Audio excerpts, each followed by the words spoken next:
વિનાય ચૂણાઈ ગયું હોય એટલે નવું કાઠિયાઓની આખી જિંદગી મારા ઉપર આવ્યું છે. આખી જિંદગી છેલ્લે જ હોઉં છું બોલવામાં, અને આજુ ઘરે ચૂંટણીમાં છેલ્લે હતો. કાંઈ વાંધો નહીં, જનતાને જે ઈચ્છા થાય આ વરા જો છેલ્લે ન રહીએ એ જોજો. આ લડાઈ છે કોઈ સમાજને બચાવવા માટેની નથી, આ લડાઈ કોઈ કુટુંબને બચાવવા માટેની નથી, આ લડાઈ દેશ બચાવવા માટેની છે. દેશ બચશે તો સમાજ બચશે, દેશ બચશે તો કુટુંબ બચશે. મારાથી વધારે પીડા કેને છે? અહીંયા બેઠેલી કઈ વ્યક્તિને મારાથી વધારે પીડા છે? ભાઈ, રોજ સાંજે એક જ કુટુંબમાં ભેગો બેહું છું, બાકીના બધા ભાજપનો પ્રચાર કરવા જાય, હું એક જ એવો છું. ચા લેવા જાવીને ધૂણી હતાડવી હુકામે? જ્યારે સમાજની અસ્મિતાનો સવાલ હોય, જ્યારે દેશના અસ્તિત્વનો સવાલ હોય, ત્યારે કોઈ મહત્વનું નથી હોતું. તમે ને હું સંસારી છીએ, તમને ને મને બધાને ચિંતા છે આપણા સંતાનોની. આ મોદી સાહેબ વારંવાર કહે છે કે પરિવારવાદ પરિવારવાદ. ચોક્કસ અહીંયા બેઠેલી એક વ્યક્તિ મને કહે કે મારી મિલકત હું મારા દીકરાને દીકરીને નહીં દઈ જાઉં, પાડોશીને દઈ જાઉં. છે કોઈ અહીંયા કે? બધાય પોતાના દીકરા દીકરીને જ દે. ભાજપ વાળાના તમામ નેતાના દીકરા દીકરી સત્તા ઉપર છે, જોઈ લ્યો. અને હાવ રોકડીઓ માલ અત્યારે ક્રિકેટ હાલે છે. ક્રિકેટનો કરતા હરતા સમારતા કોણ છે એ તો જો. એની ટિકિટના કાળા બજાર તો જો. 1 રૂપિયાની ટિકિટના 25 રૂપિયા રોજ બોલાય છે. અને ભારત પાકિસ્તાનનો મેચ હોય ત્યારે તો ઘર બેઠા ધારો એટલી ટિકિટો બુક થઈ જાય છે. હા, અમિત શાહના પુત્ર બેઠા બેઠા કેવડો મોટો કારોબાર કરે છે, ધ્યાન રાખે છે, એ આપણે નથી ખબર પડતી? અમિત શાહને છે તો એના દીકરાને બેહાડ્યો, મોદી સાહેબને નથી તો કેને બેહાડે? અને નથી તો એમાં આપણો વાક છે, આપણે ના પાડી હતી. હવે અફસોસ થાય છે કે બધાના જલસા કરે ને મારા આગળ ખાઈ નહીં. મારા વાલા સમય આવેલો ગયો તો અમે શું કરીએ? અને હવે શું કહે છે? હવે કહે છે કે આ 140 કરોડ મારો પરિવાર છે. ના ભાઈ ના, અમારે ખોરે નથી બેહું. અમારે અમારો બાપ છે, અમારી પેઢીઓ છે, બારોટના ચોપડે નામ છે. અમારે તમારા ખોરે નથી બેહું. હું ઘણી વાર કહું છું કે તમારા ને મારા પોતરા વ્યાજ ભરી ભરીને થાકી જવાના છે, અસલ નહીં ભરી શકે. આ મોદી સાહેબને કોણ ફરશે? આ વાત મોદી સાહેબ લગી પહોંચી ગઈ તો મોદી સાહેબે કીધું કે આ 140 કરોડ મારો પરિવાર છે એટલે આ બધા ફરશે. હું તો બેઠો બેઠો જલસા જ કરીશ. હું સવારે આ કપડાં પહેરીને નીકળ્યો છું. આ ડેઈલીનો મારું સૂત્ર છે. રાતે પાછો જઈશ ને નહીં આ જ કપડાં હશે. ગાડીમાં એક જોડી રાખી છે, કોઈ કારણસર બગડી જાય તો રસ્તામાં બદલાવ થાય. માલિકની મહેરબાની, આખી જિંદગીમાં કોઈ દી બગડી નથી, કોઈ દી બગડી નથી. હા મોદી સાહેબ, દર 2 કલાકે. હવે તો ઘણું ડેવલપ થઈ ગયું છે, પણ 30-40 વર્ષ પહેલા ગામો ગામ ભોવાયા બહુ આવતા. મારા વાલા 74 વર્ષે 2 કલાકે લુગડા બદલાવાના ના હોય, અને લુગડા એમને ન બદલે. 15-20 મિનિટ લાગે, હાથ પગ ધોઈએ, નાહીએ ધોઈએ, કાંઈક પણ કરીએ.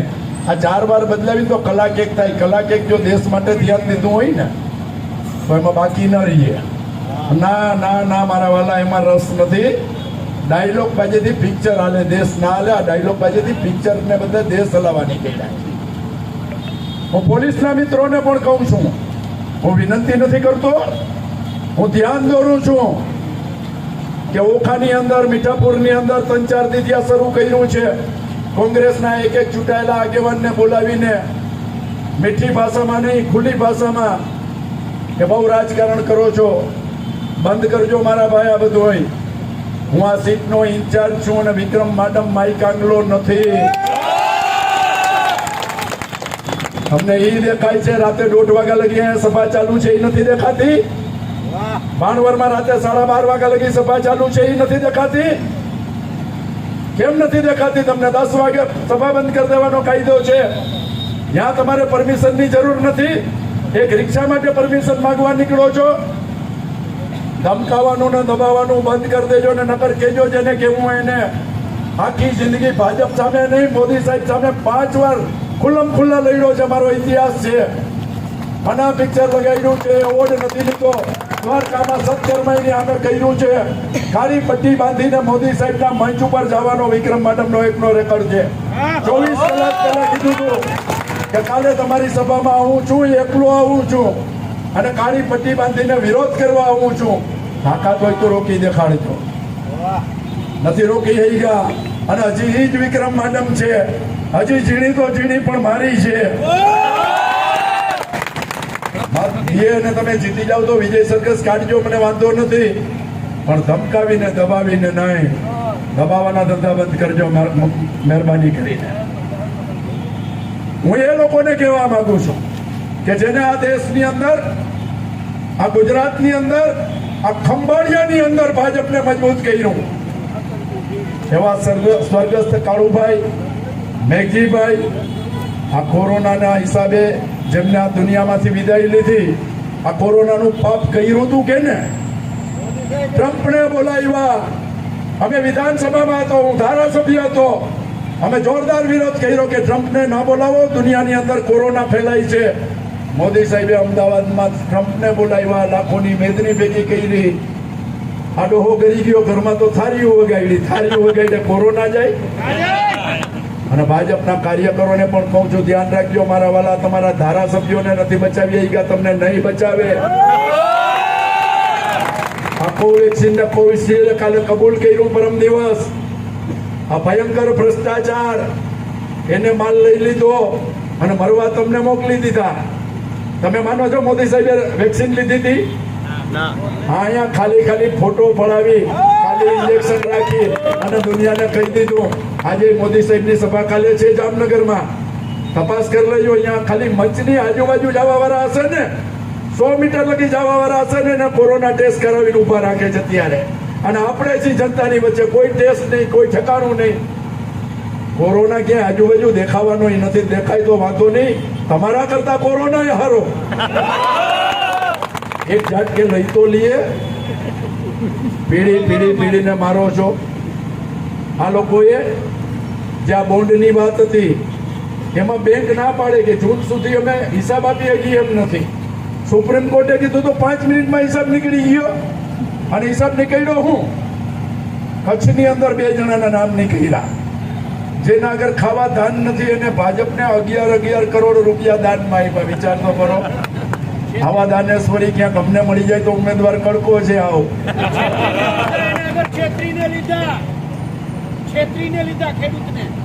ખેડૂત આપણે તો ફલભાઈ તમે હું તો ઘણું બધું જાણીએ, બોલીએ તો અહીંયા ખબર પડી જાય, પણ લિમિટની અંદર 205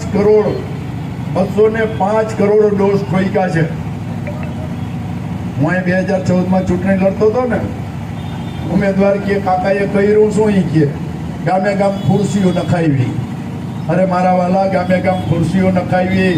ગઈટાવને જેને વાંધા હતા એને ભેગા બેહતા કર્યા. તમે તો આ કતલખાના નાખ્યા. આમ જાવ તો રૂપિયા, આમ જાવ તો રૂપિયા. અને હવે શું થાય છે? હવે વિકાસ થઈ રહ્યો છે તમારા વિસ્તારમાં. ખંભાળિયાથી સલાયા સુધી 10 મીટરની રેલવે હતી, 30 મીટરની રેલવે નાખે છે, વિકાસ કરે છે.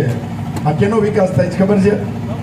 આ કંપનીઓનો વિકાસ થાય, તમારા સલાયા જવા માટે નથી.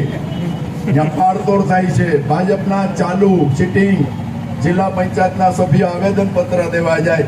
મારા વાલા, સત્તામાં હોય એને આવેદન દેવાનું ના હોય, સત્તામાં હોય એને ઓર્ડર કરવાનો હોય. આવેદન દેવાનું હોય સત્તામાં, તો સત્તાનો મતલબ શું? આ જો તમારી હાલત હોય, તમારા ઘરબારે સલામત ન હોય, તમે સલામત ન હોવ, આખી જિંદગી મત દીધા, અહીંયા લગી રાજપૂતો બરાબર લઈ ગયા. અને હવે રૂપાલા સાહેબ કે છે રાજપૂતો મોટું મન રાખે. અરે ભાઈ, આખા દેશના રાજપૂતો મોટું મન રાખે, એના કરતા તમે એક જણાએ મોટું મન રાખ્યું હોત તો એ તો તમારા હાથમાં હતું ને. મેં મોટું મન રાખ્યું, ટિકિટ દઈ દીધી, બોલો કઈ ફેર પડ્યો?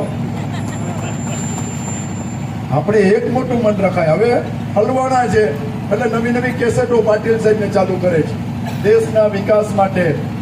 રૂપાલા સામે ન જો. રૂપાલા સાહેબ એ કહે છે કે મોદી સાહેબના હાથ મજબૂત કરવા માટે. તમારા વાળા, તમે એક ના લઈ જાવ તો મોદી સાહેબના હાથ મજબૂત ના થાય.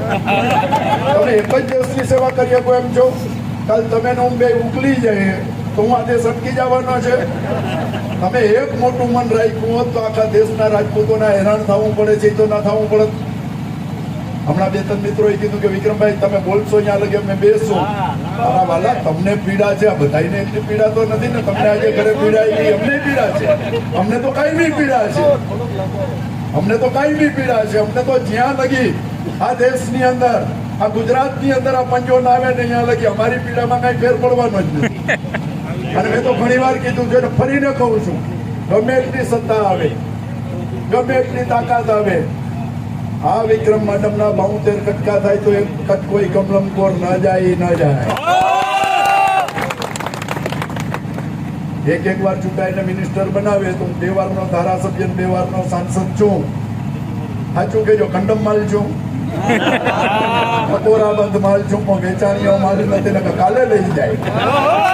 અત્યારે સમાચાર દઉં એમ કે 2 કલાકમાં તમે કયો અહીંયા આવીને લઈ જાય. ના ભાઈ ના, મારી કોઈ અપેક્ષા જ નથી. અપેક્ષા છે એ દુઃખનું મૂળ છે ને.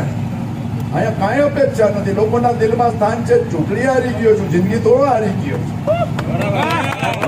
ચૂંટણી હારી ગયો છું, જિંદગી નથી હાર્યો. લડાઈ લડશું, પરિણામ તો આવે કે ના આવે. અને અમે તો કોંગ્રેસની ઓલાદ છીએ કે અંગ્રેજોને 200 વર્ષ લગી ફાઇટ આપી હતી. કદાચ હું થાકી જઈશ ને તો મારો દીકરો 24 વર્ષનો તૈયાર થયો જ આવશે મુક્તિ મેદાનમાં. આ દેશની આઝાદી માટે, આ ખેડૂતોની લડાઈ માટે. ભાઈ વાત કરી હતી દેવુભાઈ, મારી સરકાર હતી સુદાનભાઈ, મારી સરકાર હતી. કેટ્સ ઇન્ડિયાની પાઇપલાઇન પડતી હતી ભોગાત સુધી. 1500 રૂપિયા ગુઠ્ઠાનો, 1500 રૂપિયા ગુઠ્ઠાની વાત કરી હતી. છેલ્લે 37,000 રૂપિયા ગુઠ્ઠાના અપાવ્યા. પોણા 2 વર્ષ સુધી ઘરના પૈસે એક ખેડૂતનો દીકરો કે વિક્રમ મેડમે આવડી લડાઈ લડાઈમાં અમારા ગદી આઠાને લીધી. ઘરના પૈસે લઈ લો. હું અને મારી ટીમ મોર હંમેશા પીછા થકી ઉજળો હોય છે. કાયમ માટે વિક્રમ મેડમ કહ્યું છે, પણ વિક્રમ મેડમની ભેગી આખી ટીમ હતી. આ ટીમે મને ટેકો આપ્યો. ચોક્કસ મારી ટીમમાંથી 1-2 પીછા ખડી ગયા છે ને દુખે છે, પણ હવે શું થાય? જેટલા પીછા છે એટલા પીછાને લઈને નીકળી પડ્યો છે. હા તો સમય છે, સમય એનું કામ કરે. અને મને કોઈની ફરિયાદ નથી. વિક્રમ મેડમમાં શ્વાસ છે, વિક્રમ મેડમમાં તાકાત છે, વિક્રમ મેડમમાં દોડવાની તેવડ છે. ત્યાં લગી દોડીશ. જેને ભેગું હાલવું હોય ને છોડ. કોઈને પોતાની પ્રગતિ કરવી હોય તો એમને છૂટ. રામ મંદિરની વાતો કરનારા, 400+ ની વાતો કરનારા, તમે જોઈ લેજો, માણસનો મોરલ તૂટેલો હોય છે. અત્યારે મોદી અને અમિત શાહ બોલે છે ને તો મોઢા ઉપર ખબર પડી જાય. શરૂઆતમાં તમારી ગલીની અંદર કોક આવે ને તો ખુરશી વેચવાનો કે 400 ની એક. હા, પેલી ટર્મનું મતદાન થઈ ગયું 19 તારીખે, એટલે ચાલુ થઈ ગયું 400 ની 2. 26 તારીખે પાછું મતદાન થઈ ગયું. અને ખબર પડી, અમિત શાહ બોલે છે 100 થી વધારે સીટ અમારી જે મતદાન થઈ ગયું છે ને 190 સીટનું, એમાં 35 નો આંકડો નથી એના આગળ. પછી ખુરશી ના વેચાય તો ખુરશી વાળો શું કરે? 150 ની 2. હા, હાલત છે. મૂંઝાવાની જરૂર નથી. મેં કીધું એમ, ચૂંટણી કાલે પતી જશે. તમે આ માઇલા જશો, ઉમેદવાર આ માઇલો જશે. જીતી જાય તો પાછો આવશે, નહીં જીતી જાય તો પાછું. આ ખેતર તો મારે જ સંભાળવાનું છે. તમે એ જાણો ને, હું એ જાણું ને, પબ્લિક એ જાણે છે. પણ એ ખેતર સંભાળવાની તાકાત છે. ઉમેદવારની પછવાડે વિક્રમ મેડમ છે. આ સીટનો ઇન્ચાર્જ છે, મારામાં તેવડ છે. તો મારે તો હાથ પડે તો જવાનું તો કુટુંબમાં છે. મારા જેટલી કોઈને પીડા હોય તો મને કયો. તો શું કામે મૂંઝાવ છું મારા ભાઈ? અને મતદાન 100% થવું જોઈએ. મને ઘણા લોકો કહે વિક્રમભાઈ અમારા ગામમાં 70% મતદાન થશે. કહેવાનું 70% થશે ભાઈ. તમારા અસ્મિતાની લડાઈ હોય, તમારા અસ્તિત્વની લડાઈ હોય, અને 70% મતદાન શું કામે થાય? મતદાન 98% થાય. 2% એટલા માટે કહું છું કે કોઈ ગુજરી ગયું હોય, કોઈ બીમાર હોય, કોઈ હોસ્પિટલમાં દાખલ હોય, કોઈ વાડીએથી હલી શકે એવી સ્થિતિમાં ન હોય. બાકી જો તમે 5 વર્ષે 15 મિનિટ કાઢીને મત ના આપી શકો અને પછી અહીંયા 3 કલાક લગી અમારા ભાષણ સાંભળો, 2 કલાક લગી અમારી રેલીમાં આવો, તો આ રેલીનો ને ભાષણનો કોઈ મતલબ નથી મારા વાલા. વહાં જઈને મત ન આપી શકો તો એનો કોઈ મતલબ નથી. અને બધાને વિનંતી કરી છે કે આ લડાઈ કોઈ અમારી એકની નથી. આ લડાઈ વેપારીઓની છે, આ લડાઈ હોમગાર્ડની છે, આ લડાઈ ડોક્ટરની છે, આ લડાઈ પોલીસની છે. આ બધાયના પ્રશ્નો છે. આ પ્રશ્ન કોઈ એકનો નથી. અમને ખાતરી આપી હતી, વિધાનસભામાં ખાતરી આપી હતી, બજેટની અંદર ખાતરી આપી હતી કે ખંભાળિયામાં મેડિકલ કોલેજ બનશે. ક્યાં મેડિકલ કોલેજ મારા વાલા? મેડિકલ તો રહેવાની છે ને, માંદા તો પડવાના છે ને. ડોક્ટરો નથી એ ખબર છે, પણ પટ્ટાવાળા નથી. 6 એમ્બ્યુલન્સ હતી, એમ્બ્યુલન્સે ખરાબ પડ્યું છે. તમે એક એમ્બ્યુલન્સ ન લઈ શકો, એક વ્યવસ્થા ન કરી શકો. અરે તમારું છોડો ને, રાઘવજીભાઈ કેબિનેટ મિનિસ્ટર છે, રાઘવજીભાઈની તબિયત બગડી, જામનગરમાં જીજી હોસ્પિટલમાં લઈ ગયા અને MRI મશીન બંધ, પ્રાઇવેટમાં લઈ જાઓ. હવે મિનિસ્ટરની હાલત આ હોય, તમારો મારો કોઈ ભાવ પૂછશે? અને અત્યારે છાતી કાઢી નાખીએ છે કે અમે આયુષ્યમાન કાર્ડ કઢવી આપ્યું. ભાઈ, આયુષ્યમાન કાર્ડનો મતલબ શું છે? મોદી સાહેબના ફોટા જોવાના? અરે કોંગ્રેસના રાજની અંદર કોઈ પણ માણસ બીમાર પડતો, આખા વર્ષની અંદર 10 ઓપરેશન કરવાતો તો મફત કરતા હતા. અત્યારે તમારી લિમિટ કેટલી? 5 લાખની. અને 5 લાખ પૂરા થઈ જાય પછી ઘરમાં કોઈ માંદું પડે તો શું કરવાનું? પતી ગયું. તો આના કરતા તો કોંગ્રેસની સરકાર હારી હતી. કોઈ કાર્ડની જરૂર નહોતી અને જ્યારે જે કોઈ માંદો પડે એના માટે કરતા હતા.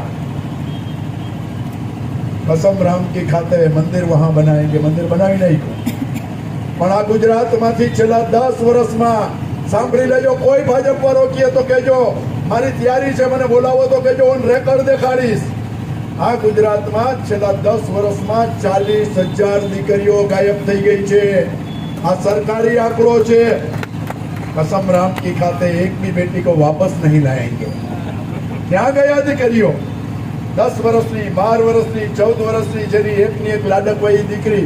અરે એકને બદલે કદાચ 5 હોય તો એના માટે તો એની લાડક વહી છે. અને આપણે સમજીએ છીએ આ દીકરીઓ કેની હોય. આ દીકરીઓ ગરીબની હોય, પછાતની હોય, ઓબીસીની હોય, માઇનોરિટીની હોય, અમીરોની ના હોય. ને હું ઈચ્છું એ નહીં. અમીરની દીકરી પણ એટલી જ કિંમતી છે, વેપારીની દીકરી પણ એટલી જ કિંમતી છે. કોઈની દીકરી ગાયબ ન થવી જોઈએ. અને ભૂલે ચૂકે ક્યાંક ગઈ હોય તો તાત્કાલિક ગોતીને આપવી જોઈએ. કામ કરતી સરકાર શું કામ કરો છો? 40,000 દીકરીઓ એટલે દર વર્ષમાં 400 દીકરીઓ, 4,000 દીકરીઓ, 4,000 દીકરી ગાયબ થાય દર વર્ષે. અને પેટનું પાણીએ ન હાલે. અને આ અમારી સરકાર. આવી સરકારને જો ઉખાડવી હશે તો તરીએથી કાઢીને છેક લગી ઉખાડવી પડશે. મારે નામમાં નથી પડવું, પણ મેં ઘણાને જોયા છે જેના આગળ સડેલી સાયકલે નહોતી અને ક્યાં પાર્ટીમાં ગયા તો ક્યાંથી માલ આવી ગયો, કેવી રીતે આવી ગયો. આ તો નાનું નગર જાય, બધે ખબર છે ક્યાં કોન્ટ્રાક્ટમાંથી કેને કેટલો માલ ખાધો અને કોન્ટ્રાક્ટે કોણ રાખે છે. નામ ઉપર મારા હોય, નીચે માલ એનો હોય. ખાલી ઉપર નામ પોતાનું એટલે નથી રાખતા કે બધું ઉગાડવું થઈ જાય. સતત ભ્રષ્ટાચાર, ભ્રષ્ટાચાર, ભ્રષ્ટાચાર, વિકાસ, વિકાસ. 29 વર્ષથી આ રાજ્ય સરકાર છે. મેં કીધું એમ, હું તો પેદા થયો તેનો મામા, મોસાળ, બહેનો, દીકરીઓ, કુટુંબમાં આવું, મને તો કઈ વિકાસ દેખાતો નથી. ખંભાળિયામાં કયો વિકાસ થયો મને સમજાવો તો ખરા. નગરપાલિકા તમારી, રાજ્ય સરકાર તમારી, કેન્દ્ર સરકાર તમારી, મિનિસ્ટર તમારો, સાંસદ તમારો, મ્યુનિસિપાલિટીનો પ્રમુખ તમારો, જિલ્લા પંચાયતનો, તાલુકા પંચાયતના પ્રમુખો અને સભ્યો તમારા. હવે ઘટે જ શું? અમેરિકાની સત્તા જોઈ તો અહીંયા ચૂંટણી ચાલુ છે, મોદી સાહેબનું ફોર્મ ભરાવી દઈ. મારા વાલા, આ પરિસ્થિતિ છે. આ પરિસ્થિતિની અંદર લડવા માટે મારો જન્મ જ આ દુનિયાની અંદર લડવા માટે થયો છે, જલસા કરવા માટે નથી થયો. હિન્દુસ્તાનનો એકમાત્ર સાંસદ ઈસુદાનભાઈ, હિન્દુસ્તાનનો એકમાત્ર સાંસદ, 10 વર્ષ રહ્યો, ડિપ્લોમેટિક પાસપોર્ટ, એક પણ વિદેશ પ્રવાસ વિના, એક પણ વિદેશ પ્રવાસ વિના, એક પણ સિક્કો મરાવ્યા વિના પાછો જમા કરાવ્યા હિન્દુસ્તાનનો રેકોર્ડ છે. ક્યાં ગઈ મારી આખી જિંદગી? ધંધો તો કર્યો નથી, ધંધો તો ભાગીદારોએ કર્યો છે અને કમાઈને દીધું છે. આખી જિંદગી વિદેશ જવાનું હોય તો ઉનાળામાં જવાનું હોય, માણસ પાણી હારું વલખા મારતા હોય, ઠેકેદાર કહે કે વિક્રમભાઈ ક્યાં તો કે વિદેશ ગયા છે. માણસ અહીંયા પાણી માટે વલખા મારતો હોય, નેતો વિદેશ ફરતો હોય, એ નેતો આ નહીં. જ્યાં લગી નેતો હતો ત્યાં લગી આ નતો ન કર્યો. આજે હા મને ખબર છે ને, આવું છું. ગ્રાન્ટ 2014 ની અંદર ઓન રેકોર્ડ આખા ગુજરાતની અંદર ગ્રાન્ટ વાપરવામાં નંબર 1, પ્રશ્ન પૂછવામાં નંબર 1 આપણા સાંસદો. 26 માંથી એકેય સાંસદે પૂરી ગ્રાન્ટ વાપરી નથી. અને ઓછી વાપરવામાં 26 જ સાંસદો છે. એમાં આપણા સાંસદનો ઉપરથી 23મો નંબર ને અમિત શાહનો 6લો નંબર. અને છતાં અમિત શાહને કેટલી લીડ મળે છે જોઈ લેજો. જો પ્રજા જોઈ નહીં, પ્રજા વિચારે નહીં, તો મારા વાલા મતથી સરકાર બદલે. તમારા આગળ એક મત છે, મોદી સાહેબ આગળ એક મત છે, રાષ્ટ્રપતિ આગળ એક મત છે. જો તમે તમારા ભવિષ્ય માટે, તમારા બાળકોના ભવિષ્ય માટે, તમારા અસ્તિત્વ માટે જો તમે આ મતનો ઉપયોગ નહીં કરો અને ચૂંટણી ટાણે રોકડીઓ માલ લઈ લીધો, મત ન દેવાના 1500 લઈ લીધા, આ બધું કરશો તો એનું કોઈ પરિણામ નથી.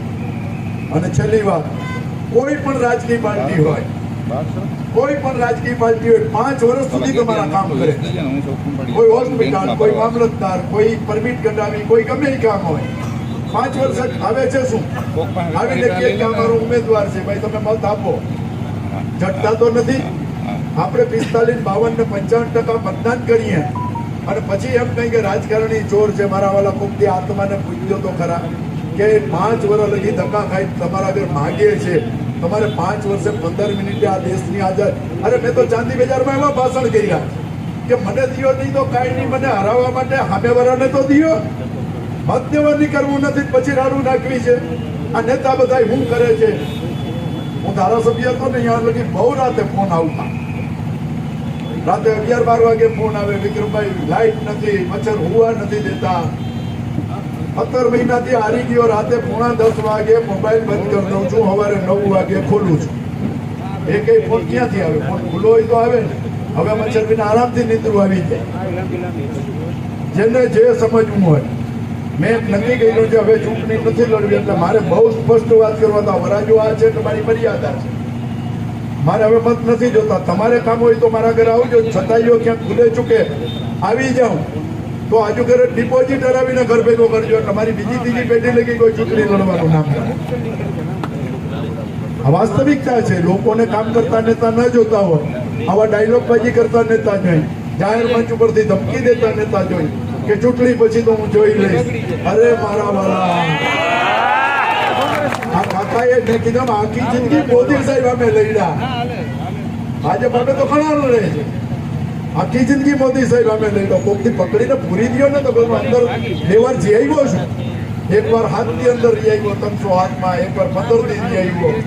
6 વાગ્યામાં જમવાનું આવી જાય, ઘરેથી આવતું પણ 6 વાગ્યામાં જમાડી દઈએ. આરામથી 9 વાગ્યામાં નિંદર કરવાનો વારો આવે. ન મોબાઈલ હોય, ન કોઈ ડિસ્ટર્બ કરે.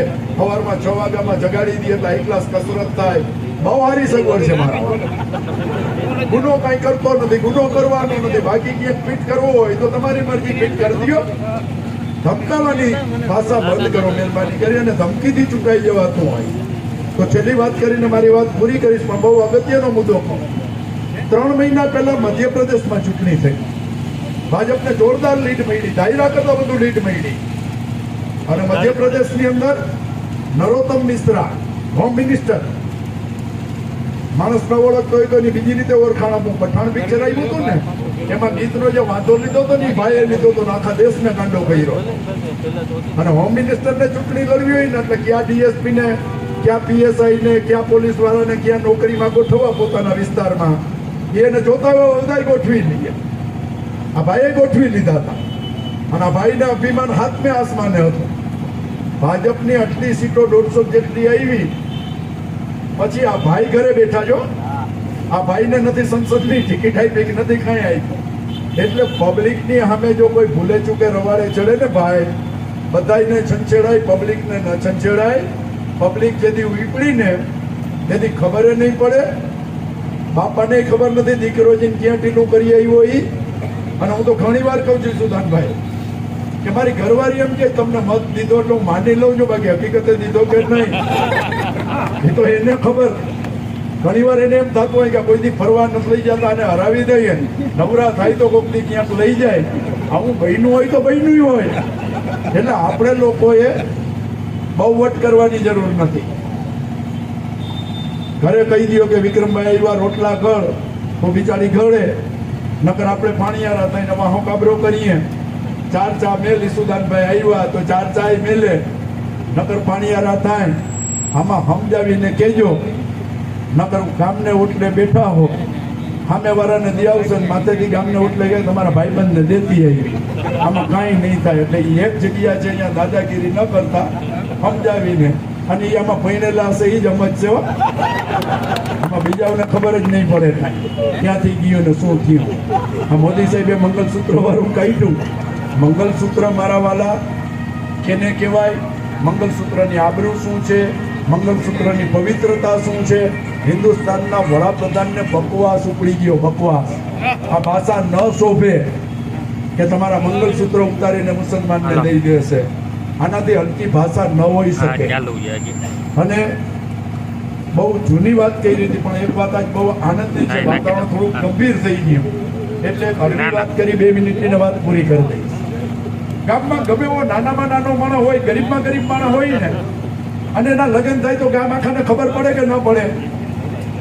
આ મોદી સાહેબ જ્યાં લગી ધારાસભા લડતા હતા ત્યાં લગી એના ફોર્મમાં લખતા હતા કે અપરિણિત છું, અપરિણિત છું, અપરિણિત છું. હું એના ભેગો હતો 2002 ધારાસભ્ય. એના ફોર્મમાં લખેલું છે અપરિણિત છું. લોકસભા લડવા ગયા, સુપ્રીમ કોર્ટે આદેશ કર્યો કે એક પણ ખોટી વિગત દર્શાવી તો ફોર્મ કેન્સલ થાય. સીધું લખ્યું પરિણિત છું. અવડો મોટો વરાજો ગુજરાતનો મુખ્યમંત્રી કેદી મહિનો કોઈ દી કોઈને ખબર જ ના પડી. આ આખા દેશને જો છેતરતા હોય, ઓન રેકોર્ડ છેતરતા હોય, તો એના આગળ તમે વધુ આશા શું રાખો? મિત્રો, ઘણી વાત થઈ, હવે પહોંચાય ના પહોંચાય જામનગરની જવાબદારી છે, જુનાગઢની જવાબદારી છે. અને વિશાળ સંખ્યાની અંદર 18,60,000 મતદાર છે. આપણે સૌ જાણીએ છીએ ઉમેદવાર એ વિસ્તારની અંદર બહુ જાણીતા નથી. આ વિસ્તારમાં તો આપણે સૌ ઉમેદવાર છીએ. આપણી સૌની ફરજ છે મતદાનને દિવસે સૌ પોતપોતાની રીતે, કોઈ લલચાવે, કોઈ ધમકાવે. હા, લલચાવે અને કોઈને માલ જોતો હોય, કોઈને કંપનીમાં કોન્ટ્રાક્ટ જોતા હોય. મારું તો ગાંડાના પૂણી આખી જિંદગી સત્તામાં રહ્યો, એટલો 10 વર્ષ ધારાસભ્ય, 10 વર્ષ સંસદ સભ્ય. મેં કોઈથી કોઈ કંપની વાળાને અંદર કોઈને નોકરીએ ન રખાયો, કોઈને ફંડ ન અપાયું, કોઈનું કામ ન કર્યું. અને દરેક ચૂંટણી લડતો ત્યારે ખુલ્લું કહેતો કે ભાઈ હું તમને કંપનીમાં ક્યાંય મદદ કરી શકીશ નહીં, કોઈને નોકરી અપાવી શકીશ નહીં. મત દેવો હોય તો સમજી દેજો, સાચા મુદ્દા લઈને આવો તો લડીશ કરો એની સામે. અને એ મેં આખી જિંદગી કર્યું. એટલે કંપનીનો માની તો કોઈ દી ના થયો. અને વારો આવ્યો તો કંપનીએ, આપણે બધાને ખબર છે હું કરી નાખ્યું. અને એને મુબારક, એને હક છે. લોકશાહીની અંદર બધાને હક છે. મને હરાવ્યો એમાં હું કોઈનો વાક ન કાઢું. હું કોઈ દી એના ભેગો નથી રહ્યો તો એ મને હરાવે, એમાં કોઈ નવું નથી. પણ મહેરબાની કરીને જો આ ઉમેદવારને હરાવશો તો ઉમેદવાર તો ઘરે જઈને હકીઓ થઈ જાય, પણ તમારો ભાવ પૂછનાર કોઈ નહીં. આજે દેવભૂમિ દ્વારકાની અંદર એક પણ સત્તાની અંદર બેઠેલો વિરોધ પક્ષનો ધારાસભ્ય કે કોઈ નથી. અમે હતા, સંકલનની દર મહિને મિટિંગ થાય. એ મિટિંગની અંદર જેટલા પ્રશ્ન પૂછીએ એનો લેખિતમાં જવાબ દેવો પડે. આજે શું, નાનું વાવાઝોડું આવ્યું, ગામમાં એકેય ઝાડ ન પડ્યું તો લખીને કે 25 ઝાડ પડ્યા, એને કાઢવાના આટલા, આના આટલા. લખે ઈ, વાંચે ઈ, કાગળિયો દબાવે ઈ. જંગલ મેં મોર નાચા કિસને દેખા. કોઈને હિસાબ દેવા જેવું જ નથી, કોઈ પૂછવા વાળું જ નથી, કોઈ ધણી દોરી જ નથી. ભંભે લીટા હાલે છે, અને ભંભે લીટા હાલે તો તમારો માલ વેચાય છે. દરિયો વેચાય તો તમારો વેચાય, ડુંગર વેચાય તો તમારો વેચાય, ખરાબો વેચાય તો તમારો વેચાય છે. એક ખેડૂત પોતાના એક ખેતરમાંથી બૈડ ભરી અને બીજા ખેતરમાં નાખે તો એને પકડવામાં આવે છે. આ મહાકાય લોકો ગમે એટલું કરે એને કોઈ કહેવા વાળું નથી. કારણ કે ખિસ્સામાં છે ને, મેં કીધું રાતે 12:30 વાગ્યા લગી ભાણવરમાં સભા ચાલુ હોય, 1:30 વાગ્યા લગી અહીંયા સભા ચાલુ હોય. આ બધા સૂઈ ગયા હતા. આપણે અહીંયા તો વ્યવસ્થાની અંદર બધા આવી ગયા છે. પોલીસ ખાતાને મોકલી દીધું છે. આપણું ધ્યાન રાખે છે. આપણે તો ધોરે દિવસે કરીએ છીએ, મંજૂરી છે 2 વાગ્યા લગેની, અને તોય આપણે અહીંયા વ્યવસ્થા છે. અહીંયા દોઢ વાગ્યા લગી આવેલી તો કોઈ કંઈ કર્યું નહીં. મારા ઘરે આવ્યું, ટાઈમ સહિતના ફોટા આવ્યા, બધી વ્યવસ્થા આવી. હું ધમકી નથી દેતો પણ ચેતવણી દઉં છું કે મહેરબાની કરીને આ ચૂંટણીમાં અમને હેરાન કર્યા તો ચૂંટણી મંચ લગી જશે, બધી પ્રૂફ પુરાવા સહિત આ કોર્ટમાં જશે. આ કોર્ટની અંદર ઓન રેકોર્ડ મારી પાસે છે. એટલે મહેરબાની કરીને ક્યાંય ચૂંટણીમાં અમારા કાર્યકરને હેરાન ન કરતા, અને હેરાન કરો તો સમજીને કરજો. તમે છો ને હું છું, બાકીનું આગળ જોશું. જય